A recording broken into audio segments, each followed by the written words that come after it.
부동산과 관련된 모든 자산들에 투자를 하는 방식이 되게 자유로워요. 진입 장벽이 거의 뭐 없다고 보시면 될 것 같습니다. 사람들이 대체로 이제 부동산 투자라고 하면은 많이들 어렵게 생각하시고 그래서 나는 부동산 투자랑은 거리가 머나 보다 약간 그렇게 생각하시는 분들도 있는데 부동산을 가지고 투자를 처음 하시는 분들은 말씀하신 것처럼 직접 투자만 생각을 하세요. 어느 정도 자본이 모여야지 부동산을 살 수 있는 거 아닌가라고 생각을 하시는데 간접적으로 투자하는 방식이 있습니다. 부동산 펀드 그리고 부동산 리츠 이렇게 두 가지 상품이 대표적인데요.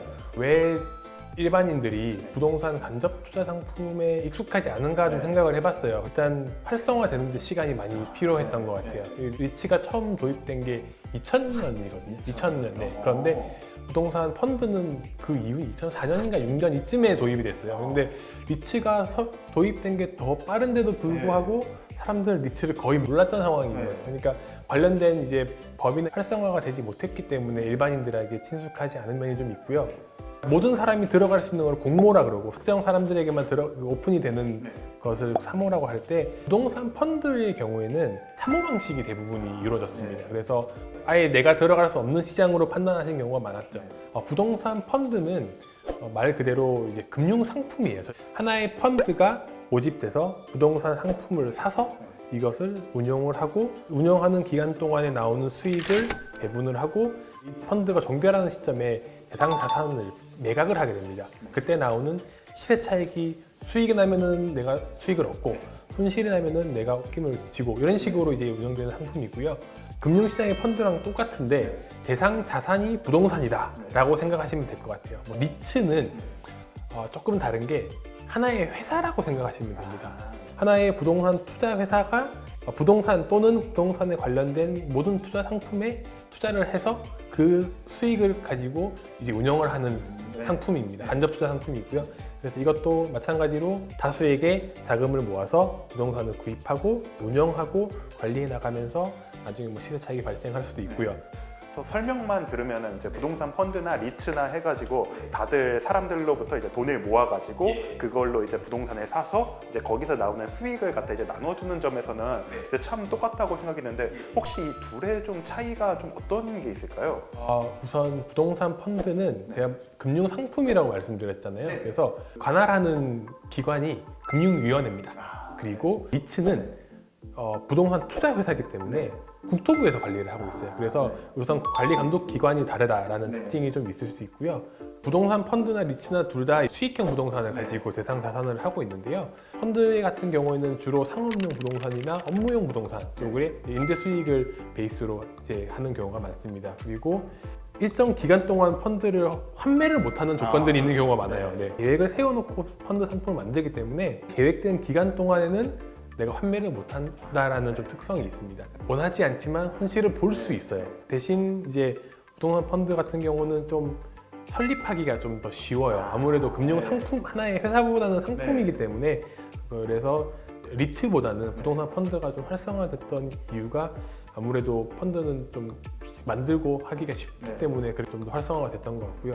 리츠도 계속 가지고 있는 동안 수익이 발생하는 부동산을 기초 자산으로 하고 있기 때문에 상업용 부동산 그리고 임대형 업무용 부동산도 있을 수 있고 부동산과 관련된 모든 자산들에 투자를 하는 것이 좀 리츠 상품의 특징이라고 말씀을 드릴 수 있습니다. 그리고 리츠는 아까 말씀드린 것처럼 하나의 부동산 투자 회사예요. 상장을 하게 되거든요.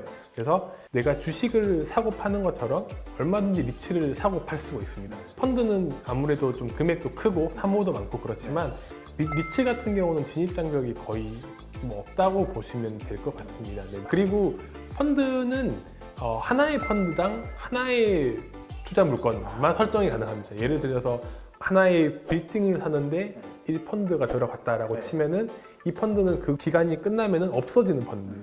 없어지는데 리츠는 말 그대로 회사하지 않습니까? 회사니까 이 부동산도 살 수 있고 저것도 살 수 있고 방식이 되게 자유로워요. 리츠가 2000년도부터 이제 우리나라에서 시작이 됐다고 말씀을 해주셨는데 왜 최근에 들어서 이제 리츠가 이렇게 인기인지.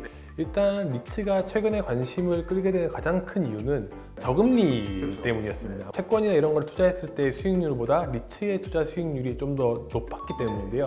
아무래도 그 저금리가 지속되다 보니까 상대적으로 이제 리츠의 수익률이 예전에는 안 좋아 보였었는데 지금은 뭐 2%에서 6% 선에서 왔다 갔다 했더라고요. 리츠별로 좀 다르긴 하지만 예금 넣어두고 적금하는 것보다 리츠를 사는 게 낫네 라고 생각한 투자자들이 많았던 거죠. 그리고 2019년도에 리츠를 좀 활성화시키기 위한 정부 정책들이 많이 발표가 됐습니다. 그 이후로 리츠 설립 요건도 완화가 되고 시장 내에서도 이제 리츠를 좀 더 많이 활용하기 위한 노력들이 좀 많이 이루어지고 있는 거죠.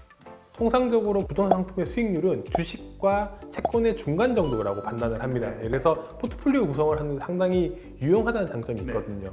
주식보다는 좀 더 낮지만 그렇다고 채권만큼 낮진 않고 위험도 적지만 그렇다고 또 채권만큼 너무 안전한 것도 아니고 그리고 딱 그 정도 포지션을 취하고 있습니다. 리츠 투자 같은 경우에는 우리나라 이전에 뭐 미국이나 이런 데서도 이제 많이 있었잖아요.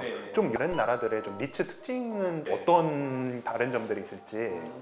상품 자체의 차이는 없을 거라고 좀 보여지고요. 그렇지만 우선 미국 같은 경우는 시장 규모가 어마어마하게 차이가 많이 납니다. 우리나라가 지금 작년 말 기준으로 상장된 리츠가 13개였어요. 근데 미국의 경우에는 이미 200개를 넘어섰거든요. 상장된 회사 수만 그렇고요. 대상 자산의 규모는 훨씬 더 차이가 많이 나고 있습니다. 그리고 미국은 리츠가 도입된 지 엄청 오래됐거든요. 부동산 자체가 장기 투자를 하는 상품이다 보니까 리츠가 운영되는 기간이 계속 길어질수록 이 리츠에 대한 사람들의 인식도 계속 좋아지는 거죠. 수익률도 좋아지는 거고. 리츠가 아무래도 이제 다른 주식들에 비해서 이제 변동성에서 비교적 안전하다 이런 말씀을 하시는데 요거에 대해서 어떻게 좀 설명을 해주실 수 있을까요? 일단 리츠는 배당 가능한 수익의 90%를 모두 다 배당을 하게 되어 있습니다. 배당을 얼만큼 많이 해주는가를 지표로 확인을 하고 있어요. 90% 이상 이제 배당을 하다 보니까 아무래도 수익 나는 부분들이 계속 안정적으로 지수가 관리가 되는 거죠. 그래서 대신 지수의 투자 수익률은 상대적으로 낮은 편입니다. 그래서 단기적으로 투자를 하시는 분들에게는 지수 변동성이 낮은 것은 안 좋은 투자 상품이 되는 거죠. 대신 정말 길게 배당 수익을 얻고자 하시는 분들께는 상당히 좋은 상품이 되는 거고. 좀 그러면 어떤 분들이 좀 약간 리츠에 투자를 하시면 좀 좋을까요?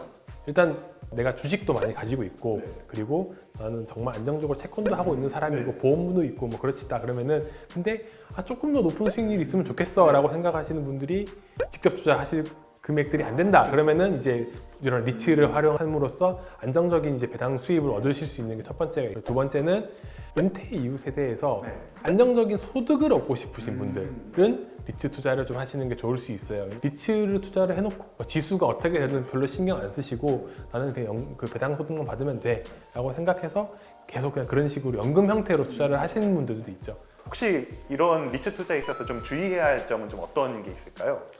일단 첫 번째는 리츠는 장기 투자 상품입니다. 그래서 단기로 들어오는 상품은 아니고요.